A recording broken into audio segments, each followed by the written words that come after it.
வந்து ஃப்ரிட்ஜில் வைக்காம வெளியே வச்சு எப்படி வந்து ஒரு 10 நாள் 15 நாள் வரைக்கும் ஃப்ரெஷ்ஷாக வைக்கலாம் அப்படின்ற ஒரு சின்ன டிப் தான் நான் ஷேர் பண்ணியிருக்கேன். ஏன்னா இந்த மாதிரி கேரட், முள்ளங்கி, அவரைக்காய், பீன்ஸ் இதெல்லாம் வந்து பார்த்திங்கன்னா வாங்கிட்டு வந்து 2 3 நாள்லேயே வந்து உடனே வந்து அந்த காய் வந்து வேஸ்ட்டாக போயிடும். ஸோ அவரைக்காய் வாங்கும்போது எப்பவுமே வந்து பார்த்து வாங்குங்க. நீங்கள் ஸ்டோர் பண்ணுறதுக்கு முன்னாடி அதில் வந்து லைட்டாக கட் ஆகிருக்கிறது, ஒரு மாதிரி பூச்சி வந்த மாதிரி இருந்துச்சுன்னா அதெல்லாம் வந்து இது கூட போட்டு வைக்காதீங்க. அந்த மாதிரி லைட்டாக இருந்தால் கூட அதை ரிமூவ் பண்ணிடுங்க. ஸோ ஒன்று தானேன்னு சொல்லிட்டு நம்ம அது கூட போட்டு வைக்கிறனால இந்த காய் மொத்தமும் வந்து பார்த்திங்கன்னா கெட்டு போகிறதுக்கு சான்ஸ் இருக்குது. ஸோ எப்பவுமே காய் வாங்கிட்டு வரும்போது ஸ்டோர் பண்ணி வைக்கும்போது இதை வந்து நல்லா தனித்தனியாக பார்த்து வச்சுக்கோங்க.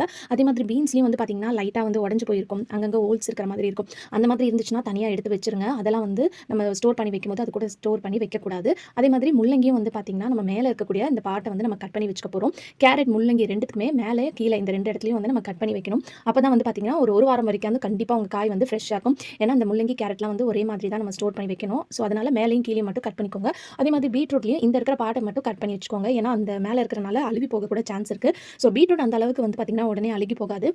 பட் கேரட், இந்த அவரைக்காய், பீன்ஸ்லாம் வந்து பார்த்திங்கன்னா உடனே காஞ்ச மாதிரி ஆயிரும். ஸோ அதுக்கு வந்து நீங்கள் மேலே இருக்கக்கூடிய அந்த இலைகளெல்லாம் கட் பண்ணி எடுத்துடலாம். இப்போ இந்த மாதிரி ஒரு அகலமான பாத்திரம் எடுத்துக்கோங்க. ஒரு நல்ல பெரிய டவலை வந்து நல்ல ஈரமாக நனைச்சு நல்ல ட்ரையாக பிழிஞ்சணும். அதில் தண்ணி இருக்கவே கூடாது. கையில் நீங்கள் தொட்டு பார்த்தீங்கன்னா உங்களுக்கு அந்த ஈரப்பதம் கையில் வரக்கூடாது. லைட்டாக அந்த துணி மட்டும் ஈரமாக இருக்கணும், அவ்வளோதான். இப்போ இதில் வந்து கேரட், முள்ளங்கி, அவரைக்காய், பீன்ஸ் இதை எல்லாத்தையும் வந்து இந்த அகலமான பாத்திரத்தில் ஒரு டவலை விரிச்சிட்டு அதுக்கு மேலே தனித்தனியாக இந்த மாதிரி செப்பரேட்டாக வந்து வச்சு விடுங்க. சிம்பிளான விஷயம் தான். ஆனால் இந்த மாதிரி பண்ணி ஸ்டோர் பண்ணி வச்சிங்கன்னா 10 நாள் வரைக்கும் உங்கள் காய் வந்து பார்த்திங்கன்னா ஃப்ரெஷ்ஷாக இருக்கும். அதே மாதிரி டவல் வந்து ரொம்ப ஈரமாக இருக்கக்கூடாது. பிழிஞ்சு பார்த்திங்கன்னா அப்படியே ஈரமாக தண்ணி வர்ற மாதிரி இருக்கக்கூடாது. நல்லா ட்ரையாக வந்து இருக்கணும். டவல் பார்க்குறதுக்கு ஈரமாக இருக்கணும். தொட்டால் லைட்டாக ஈரமாக இருக்கணுமே தவிர நல்லா வந்து தண்ணி பிழிகிற அளவுக்குலாம் ஈரமாக இருந்துச்சுன்னா கண்டிப்பாக அந்த காய் வந்து பார்த்திங்கன்னா அழுகி போயிடும். ஸோ அதை மட்டும் பார்த்துக்கோங்க. இந்த மாதிரி வச்சதுக்கப்புறம் இந்த டவல் எல்லாத்தையும் நல்லா டைட்டாக, கொஞ்சம் கூட கேப் இல்லாமல் நல்லா டைட்டாக இந்த மாதிரி வச்சு விடுங்க. கொஞ்சம் கேப் இருந்தால் கூட இந்த மாதிரி கேப் இருக்கக்கூடாது. இருந்தால் காற்று உள்ளே போச்சுன்னா எல்லா காயும் வந்து பார்த்திங்கன்னா அழுகி போயிடும். ஸோ இந்த சின்ன மெத்தட் மட்டும் நீங்கள் ஃபாலோ பண்ணிங்கன்னா 10லேருந்து 15 நாள் வரைக்கும் உங்கள் காயை ஃப்ரிட்ஜ்லேயே வைக்காம வந்து நீங்கள் ஃப்ரெஷ்ஷாக ஸ்டோர் பண்ணி வச்சுக்கலாம்.